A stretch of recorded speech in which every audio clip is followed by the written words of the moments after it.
Dave. I'm Matthew, and today we're going off-road with the new Jeep Cherokee Trailhawk.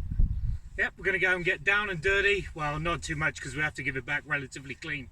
So let's have a look around this one. So the Jeep Cherokee 2019-2020 model, brand new fascia here. They've changed the front because, let's face it, the one before it was a little bit polarizing.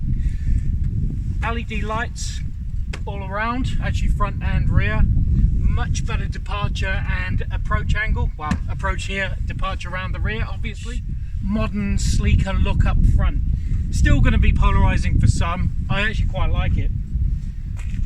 On the top here we have an anti-glare decal to make sure that you don't get blinded when you go off into the Sahara or wherever you may want to go in this vehicle, and it will go there, I'm sure. Round the side, let's have a look at these 19-inch feet alloy, so they're a little bit lighter but color coded anyway. We have some wider edging around the arches, so giving it a little bit more, again, more modern look about it. This is the badge you're after. This one here, this one trail rated means it's been uphill, down dale, so you don't have to worry about where you're going. We even went up on the path a little time, once or twice. LED lights, as we said before. It's also got a kick tailgate, which is cool. And also, for people like me who are not, let's say, vertically challenged, you can't quite get to this. There's the button there. Easy. Come down. A 3.2 litre V6 engine. It's a Pentastar. I don't know what that means, but it's a Pentastar nonetheless. 200 kilowatts, 315 newton meters. So plenty of grunt, plenty to get you in and out of trouble. It'll tow 2.2 tons. So again, if you want to get something out of the way, this is the thing for you. It's not going to break any land speed records, but it will just continue. It is an engine that continues to give. It just keeps pulling, and that's really what you want when you go off-road. There's also all these little Willys Jeeps. These they call them Easter eggs, but anyway, they're little harks back to the Willys Jeeps of the 1950s or 1940s, and they're all over the place. Here, on the windscreen somewhere. There you go. So you just got to keep looking for them, like an Easter egg hunt. How about we have a look inside and Matthew will show you all around it. Right, so this is the new Jeep Cherokee and this is the Trailhawk version. So with that you get a few extra bits here and there. So first start, you get these Nappa leather seats, which are more comfortable than the standard ones, shall we say. Then you get this dual panoramic sunroof, which obviously the sunshade is covering one of the sunroofs right now, but that's an option as well.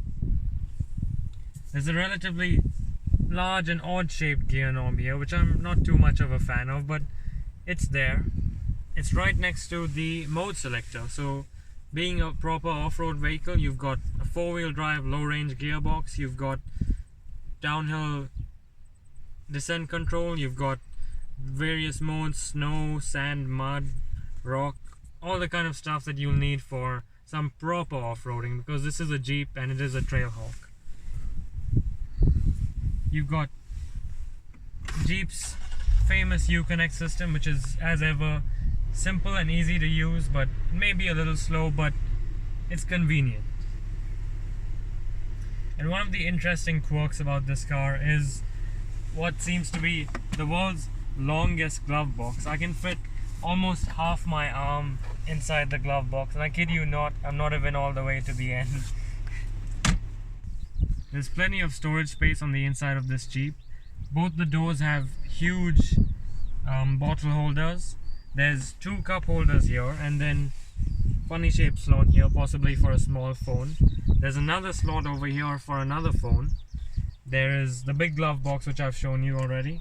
There is dual storage space in the middle, so you've got that, and then close it, open, and you've got a huge bin in the middle there. The big change with this new Cherokee is that they've modernized it. They've brought it into the 21st century. So you've got lane change assist, you've got parking sensors, you've got park assist, and then obviously the electronic low range gearbox and all the various different modes. And the car is littered with USB charging ports and other things because they know that the modern Jeep owner does own a phone as well.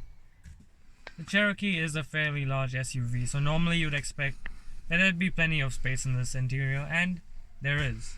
I'm quite a sizable human being, I would say, and the driver's seat is pushed really far back, but yet I still have knee room. There's plenty of space for my feet, and you may not be able to fit a third person in here because this center console is pushed quite far back, but 2 people will easily fit in the back of this car. Headroom, there's plenty as well, and pull down the center armrest and you get 2 cup holders. And the neat party trick with this is that you can actually slide these seats forward and back, which you don't often see with the rear seats. But enough about the interior now. It's a proper off-road vehicle, so let's see how this thing drives.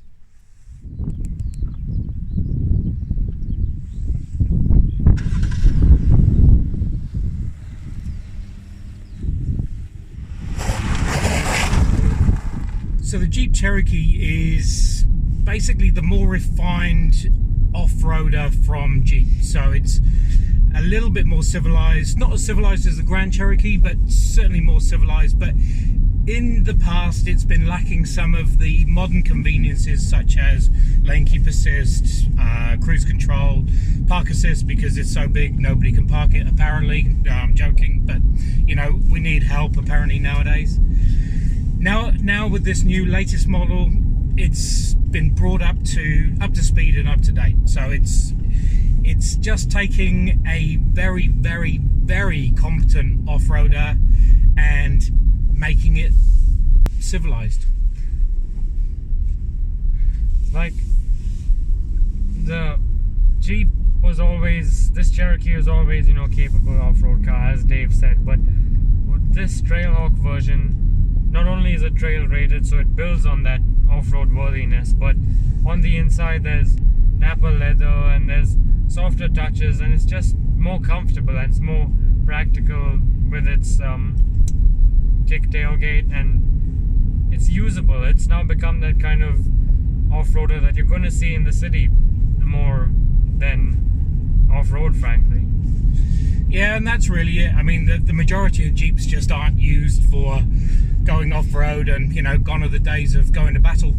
So now going to battle is battling in the supermarket, in the school runs and stuff like that. So they have to be more modern, they have to be more refined, and that's what this car is embracing now. And I mean, there's plenty of, you know, scratchy plastics and things like that, but you can't fault that because it's meant to be an off-roader, and if you do get those surfaces dirty, you can just wipe them off really easily. So they have thought of that. It's not just the fact that they've tried to cheap out on it. It's practical. That's what it is. The thing that I sort of don't quite understand is the drive modes down here. You have to reach for them, which is fine. I have no issue with that, particularly when you're going into snow or mud or anything like that. The thing that I don't quite understand is to go into sport.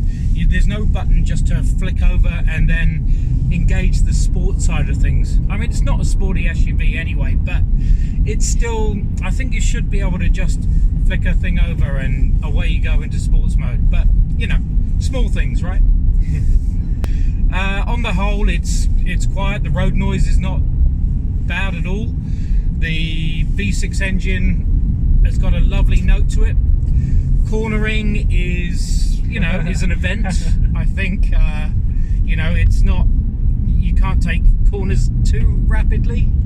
But again, if you're going to go off-road, this is the sort of suspension you're after. This is the sort of capabilities you're after. And just to add on to that, kind of, they're looking at it being more of a city car, and you can tell that it's got quite a nice 9-speaker Alpine audio system, which has got enough bass to shake the car up, literally. Yeah, it has been more civilized, but it also hasn't been overly neutered. It will still take you where you want to go. It has that feel that it's strong. The engine, all that torque is happily going down to the wheels, and it looks like it'll get you in and out as much trouble as you want. Probably need to change the tyres, maybe. It's still a Jeep at the end of the day, you know. It's still a purpose-built off-road vehicle, and it's got all the modes, and it's got four-wheel drive obviously, and got the ground clearance, the entry and departure angles, all that stuff in mind, because in the event that you do want to go off-road, you know that the capability is there. So there you have it, the new Jeep Cherokee Trailhawk. It's going to take you where you need to go off-road and a little bit more civilized on-road. That's what it is, isn't it? It's a practical off-roader. Thanks for watching. Make sure you subscribe. There is going to be more this year, whether you like it or not. Cheers. See you next time.